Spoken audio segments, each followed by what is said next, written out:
Breaking news చూస్తున్నాము. CM Vijay పై super star Rajinikanth కీలక వ్యాఖ్యలు చేశారు.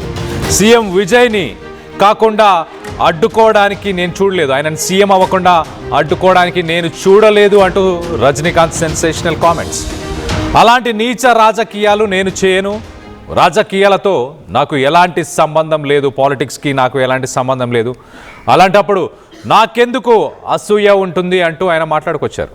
ఒకవేళ నా తోటి కళాకారుడు కమల్ హాసన్, నా మిత్రుడు కమల్ హాసన్ సీఎం అయితే ఏమో అసూయ పడేవాడినేమో, కానీ నాకు విజయ్కి మధ్య ఒక జనరేషన్ గ్యాప్ ఉంది, విజయ్ సీఎం అయితే నాకెందుకు అసూయ అంటూ రజనీకాంత్ సెన్సేషనల్ కామెంట్స్ చేశారు.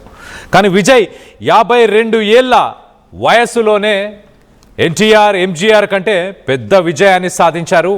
ఇటీవల నేను స్టాలిన్ని కలవడం ఏదైతే జరిగిందో అది స్టాలిన్ నాకు ఒక మంచి మిత్రుడు, అంతే, ఆయనని పరామర్శించడానికి నేను కలిశాను తప్పించి దానిపైన నెగిటివ్ ప్రచారం ఏదైతే జరిగిందో దాన్ని నేను ఖండిస్తున్నాను అంటూ రజనీకాంత్ మాట్లాడుకొచ్చారు. ఆయన సెన్సేషనల్ స్టేట్మెంట్స్ అని చెప్పొచ్చు. సో మొత్తం మీద రజనీకాంత్ ఇటు చీఫ్ మినిస్టర్ విజయ్ని గతంలో కూడా మనం ఒకసారి చూస్తే కనుక 2026 మార్చిలో టీవీకే పార్టీకి సంబంధించిన జనరల్ సెక్రటరీ ఆదవ్ అర్జున, ఆయన డిఎంకే పార్టీ రజనీకాంత్ని గతంలో బెదిరించింది, అందుకే ఆయన రాజకీయాల్లోకి రాలేదు అంటూ ఆయన మార్చి 12న ఒక స్టేట్మెంట్ ఇచ్చారు.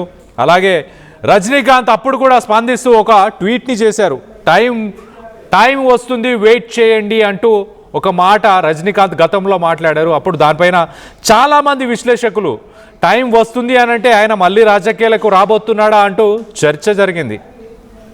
సో మొత్తం మీద టీవీకే పార్టీకి సంబంధించిన జనరల్ సెక్రటరీ ఆదవ్ అర్జున గతంలో చేసిన స్టేట్మెంట్స్, ఇప్పుడు రజనీకాంత్ స్టాలిన్ని కలిసిన తర్వాత రజనీకాంత్ విజయ్ని సీఎం అవ్వకుండా అడ్డుకునే ప్రయత్నం చేశాడు అంటూ మాట్లాడుకొచ్చారు. దానికి రజనీకాంత్ స్పందిస్తూ చాలా ఘాటుగా సమాధానం ఇచ్చారు. విజయ్కి నాకు ఒక జనరేషన్ గ్యాప్ ఉంది, కావాలనే ఇదంతా సృష్టిస్తున్నారు.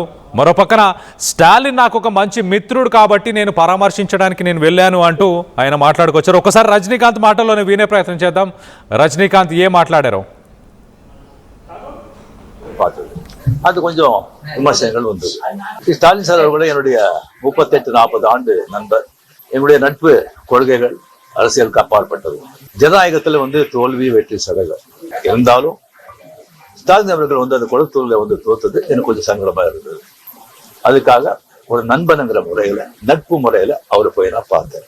அதுக்கு நான் எங்க விஜய் அரசியல் சிஎம் ஆகக்கூடாது, போர் வரக்கூடாது, அதை தடுக்கிறதுக்கு இங்க போயிருக்காங்க, வேற ஏதோ 2 பெரிய பார்ட்டியை சேர்க்கணும்னு சொல்லி பேசுறாங்க அப்படின்னு சொல்லி விமர்சனங்கள் வெளியே வருது.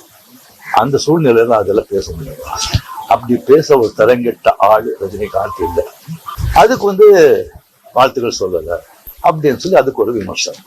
இன்னொன்னு விஜய் மேல எனக்கு பொறாமை. நான் அரசியல் இல்லை, அரசியல் நான் இல்லைன்னு சொல்லி விலகி ஆச்சு.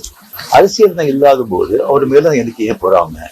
ஒருவேளை கமல்ஹாசன் ஏதாவது முதலமைச்சர் தான் எனக்கு பொறாமை வந்திருக்குமோ என்னமோ தெரியாது. அப்போ கூட வந்திருக்காது. கிடைக்காம இருக்கிறது கிடைக்காது. எனக்கும் விஜயருக்கு ஒரு ஜெனரேஷன் கேப், கிட்டத்தட்ட 25 இயர்ஸ் டிஃபரன்ஸ். நான் முதல்லயே சொல்லியிருக்கேன், நான் விஜய் நான் கம்பேர் பண்ணிக்கிட்டா அது எனக்கு நல்லது கெட்ட பேரு. விஜய் என்ன பத்தி கம்பேர் பண்ணிட்டா அவருக்கு நல்லது. சின்ன வயசுல அவர் பார்த்துட்டு இருக்காரு. அவரு சிஎம் ஆனதுல எனக்கு என்ன போறாங்க? அது இவ்வளவு சின்ன வயசுல 52 வயசுல எம்ஜிஆர், என்டிஆர் சாதனை பண்றதை விட அதை விட ஜாஸ்தி. கம்ப்ளீட்டா சென்டர் பிஜேபி எவ்வளவு பெரிய பவர்ஃபுல் சென்டர். இங்க 2 பெரிய கட்சிகளை எதிர்த்து தனி ஆளை ஜெயிச்சிருக்காங்க. அது நம்ம சினிமா இண்டஸ்ட்ரியில இருக்கு. எனக்கு அது பொறாமை இல்லை, ஒரு ஆச்சரியம் கலந்த ஒரு சந்தோஷம். அடையா அப்ரிசியேஷன், சூப்பர். ஸோ அந்த பொறாமையும் இல்லை. ஸ்டாலின் சாரை போய் பார்த்தது அது கொஞ்சம் விமர்சனங்கள் வந்தது. ஸ்டாலின் சார் அவர்கள் என்னுடைய 38-40 ஆண்டு நண்பர். என்னுடைய நட்பு கொள்கைகள் அரசியலுக்கு அப்பாற்பட்டது. ஜனநாயகத்துல தோல்வி வெற்றி சதகம் இருந்தாலும் ஸ்டாலின் அவர்கள் அந்த கொழுத்தூர்ல தோத்தது எனக்கு கொஞ்சம் சங்கடமா இருந்தது. அதுக்காக ஒரு நண்பனுங்கிற முறையில நட்பு. రజనీకాంత్ ఇక్కడ చీఫ్ మినిస్టర్ విజయ్ని ఉద్దేశించి, విజయ్ ఎంజీఆర్, ఎన్టీఆర్ వయసులో వాళ్ళు 52 సంవత్సరాల వయసులో విజయ్ సాధించిన విజయాలు ఎన్టీఆర్ ఎంజీఆర్ కూడా సాధించలేకపోయారు. అంతా సక్సెస్ అయ్యాడు విజయ్. విజయ్కి నాకు ఒక జనరేషన్ గ్యాప్ ఉంది. అలాంటి వ్యక్తితో నేను ఎందుకు పోల్చుకుంటాను? ఏవైతే వదంతులు వస్తున్నాయో అవన్నీ తప్పు. స్టాలిన్ నాకు ఒక మంచి మిత్రుడు మాత్రమే. ఆ మంచి మిత్రుడిని కలిసి పరామర్శించడానికి నేను వెళ్ళాను. అంతేకాని విజయ్ సీఎం అవ్వకుండా అడ్డుకోవడానికి నేను ఎలాంటి ప్రయత్నాలు చేయలేదు. నాకు విజయ్, చీఫ్ మినిస్టర్ విజయ్ పైన నాకు ఎలాంటి అసూయ లేదు అంటూ రజనీకాంత్ ప్రెస్ ముందుకొచ్చి, మీడియా ముందుకొచ్చి మాట్లాడడం జరిగింది. గతంలో కూడా మార్చిలో టీవీకే పార్టీకి సంబంధించిన, విజయ్ పార్టీకి సంబంధించిన జనరల్ సెక్రటరీ, విజయ్ని దగ్గరుండి గెలిపించిన వ్యక్తి అని చెప్పొచ్చు ఒక రకంగా. ఆ వ్యక్తి కూడా రజనీకాంత్ గురించి కొన్ని విమర్శలు చేశారు. అతని పేరు ఆదవ్ అర్జున.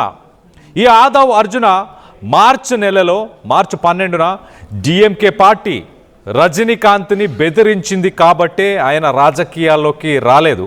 అలాంటి భయాలకు విజయ్ లొంగడు కాబట్టే విజయ్ సీఎం అయ్యాడు. ఇవాళ సీఎంగా విజయ్ ఉండడానికి ఆ కాన్ఫిడెన్స్, ఆ స్ట్రెంగ్త్ విజయ్ దగ్గర ఉన్నాయి, రజనీకాంత్ దగ్గర లేవంటూ విజయ్ పార్టీకి సంబంధించిన జనరల్ సెక్రటరీ మార్చి నెలలో ఇలాంటి స్టేట్మెంట్స్ చేశాడు. అప్పుడు కూడా రజనీకాంత్ వాటిపైన స్పందిస్తూ సోషల్ మీడియా మాధ్యమంలో ఒక ట్వీట్ పెట్టి చాలా క్లియర్గా, ఆ ట్వీట్లో time awaits everybody wait for some time అన్నట్టు, కొంత టైము కాలమే అన్నిటికీ సమాధానం చెప్తుంది అంటూ రజనీకాంత్ ఒక స్టేట్మెంట్ ఇచ్చారు. అప్పుడు అందరూ స్పెక్యులేట్ చేశారు, రానున్న రోజుల్లో రజనీకాంత్ రాజకీయాల్లోకి ఏమైనా వచ్చే అవకాశం ఉందా? ఇప్పుడు ఆ అంశాన్ని కూడా రజనీకాంత్ ప్రస్తావించారు. రాజకీయాలకు నాకు ఎలాంటి సంబంధం లేదంటూ మాట్లాడారు. ఒకసారి దీనికి సంబంధించి లేటెస్ట్ అప్డేట్ కూడా తీసుకునే ప్రయత్నం చేద్దాం. ఏపీ నుంచి మా ఇన్పుట్ ఎడిటర్ కృష్ణమోహన్ అందుబాటులో ఉన్నారు. కృష్ణమోహన్తో మాట్లాడి తెలుసుకునే ప్రయత్నం చేద్దాం. కృష్ణమోహన్, చెప్పండి, అసలు రజనీకాంత్ మీడియా ముందుకి వచ్చి ఇలాంటి స్టేట్మెంట్స్ చేయడానికి గల ముఖ్య కారణం ఏంటి?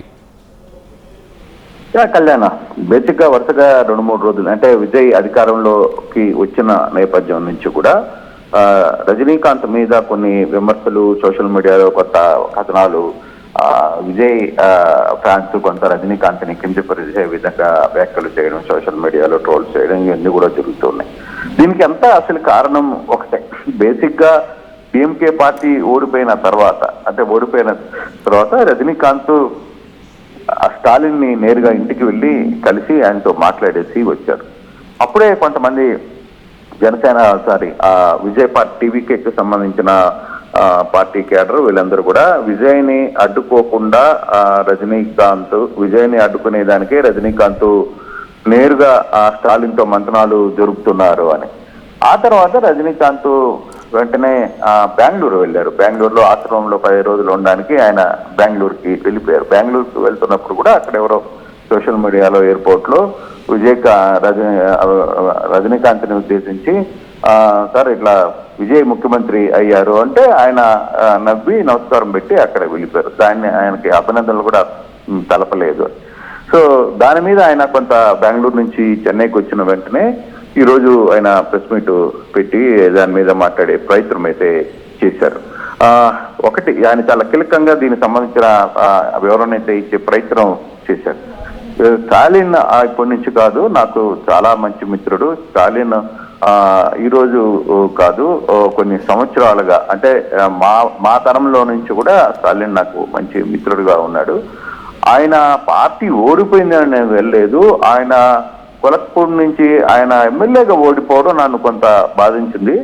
ఆ దశగానే నేను ఆయన్ని వెళ్ళి పరామర్శించడానికి వెళ్ళాను. తర్వాత వెంటనే నేను ఎయిర్పోర్ట్కి వచ్చాను. ఎయిర్పోర్ట్ లో బెంగళూరుకి వెళ్ళే టైంలో మీడియా కూడా లేదు. నేను మీడియా ఉందా మాట్లాడదామని అక్కడే అనుకున్నాను, కానీ మీడియా లేదు అనేసరికి నేను వెళ్ళిపోతుంటే ఒక అతను సెల్ ఫోన్ లో విజయ్ ముఖ్యమంత్రి అయ్యారు గస్తారంటే నేను చిరునవ్వు చెప్పి నేను వెళ్ళిపోయిన పరిస్థితి.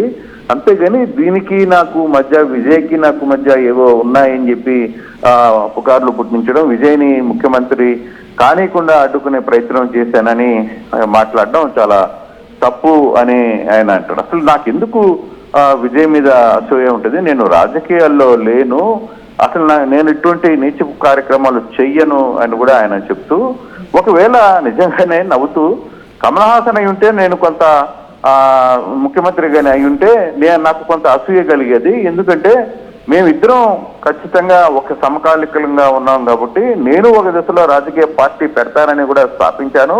కానీ ఆ తర్వాత నేను వెళ్ళలేకపోయాను. నాకున్న పరిస్థితులు వేరు అప్పుడు. అందువల్ల నేను రాజకీయాల్లోకి నుంచి నేను పూర్తిగా తప్పుకుంటున్నానని కూడా ఇప్పుడు చెప్పాను. అదే విజయ్తో నాకు ఒక జనరేషన్ గ్యాప్ ఉంది. విజయ్కి 52 ఇయర్స్ 53 ఇయర్స్ ఉంటాయి. నాకు అతనికి మధ్య ఎంత గ్యాప్ ఉంది, ఆ గ్యాప్కి అసలు నన్ను అతనితో పోల్చడం, అతన్ని నన్ను పోల్చడం అనేది నేను ఇప్పుడు కాదు, ఒక స్టేజ్ మీద కూడా చాలా క్లియర్గా చెప్పాను. గతంలో అప్పుడు శివాజీ ఒక వెలుగుతున్న తర్వాత శివాజీ టైంలో రజనీకాంత్ అనే వ్యక్తి ఆ స్థానాన్ని భర్తీ చేశారు.